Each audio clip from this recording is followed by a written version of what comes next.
Hari Raya SOP Aidiladha. Ini ramai yang bimbang semalam ni. Ada yang kata dah beli tiket, boleh balik ke tak boleh balik. Ya. Jadi hari ini kita membincangkan tentang SOP Aidiladha. Kerajaan membuat keputusan untuk menyemak semula SOP Hari Raya Aidiladha dan ibadah korban. Setelah kita mengambil kira risiko penularan semula jangkitan COVID-19 ini. Oleh itu, pihak kerajaan telah memutuskan untuk menghadkan jumlah lembu ataupun haiwan yang dikorbankan.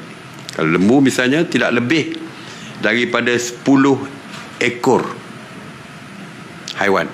Tak boleh lebih daripada 10 ekor. Had maksimum 10 ekor, iaitu haiwan yang disembelih di masjid, surau dan lokasi yang dibenarkan oleh pejabat agama daerah dan pihak berkuasa tempatan. Dan had ini pun tertakluk kepada keluasan lokasi tersebut.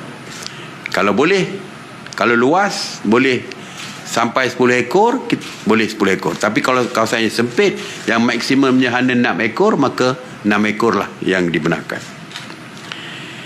Walaupun dibenarkan melakukan sembelihan di tempat yang saya sebutkan tadi, tetapi digalakkan. Kerajaan menggalakkan supaya melakukan sembelihan korban di pusat, di rumah-rumah penyembelihan di bawah Jabatan Perkhidmatan Veterina dan swasta.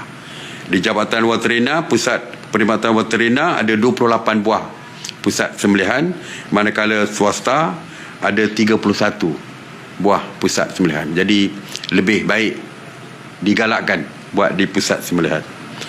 Jumlah kehadiran sewaktu ibadah korban dijalankan adalah nisbahnya 20 orang untuk seekor haiwan. 20. Kalau ada 5 ekor disembelih, mana boleh sampai 100 orang. Kalau 10 ekor, 200 orang boleh. Ini termasuklah yang menyembelih, yang melapah, yang memotong daging, yang mengedarkan daging. Jadi semuanya berdasarkan nisbah 20 orang untuk setiap ekor. Tapak, biasanya di tapak penyembelihan diadakan jamuan. Ada tempat yang mengadakan jamuan makan. Jamuan makan, kenduri dan sebagainya tidak dibenarkan kecuali makanan berbungkus saja. Petugas-petugas yang bekerja daripada pagi sampai tengah hari untuk menyelesaikan tugas mereka boleh makan, tetapi makanan yang berbungkus saja. Tidak ada kenduri kendara seperti biasa.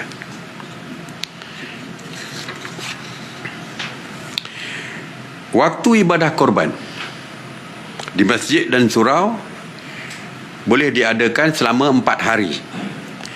Iaitu hari pertama, Hari Raya Aidiladha, digalakkan selepas solat Aidiladha, dan 3 hari tasyrik yang lain. Jadi hari pertama sehingga hari keempat boleh diadakan. Cuma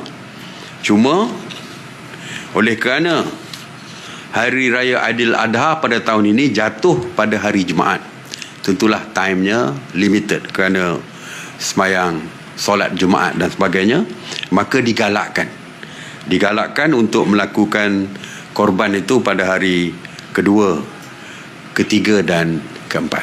Tetapi digalakkan. Bagi jamuan di rumah, saya percaya beberapa negeri besar sambutan Hari Raya Aidiladha ini, walaupun tidak semua negeri.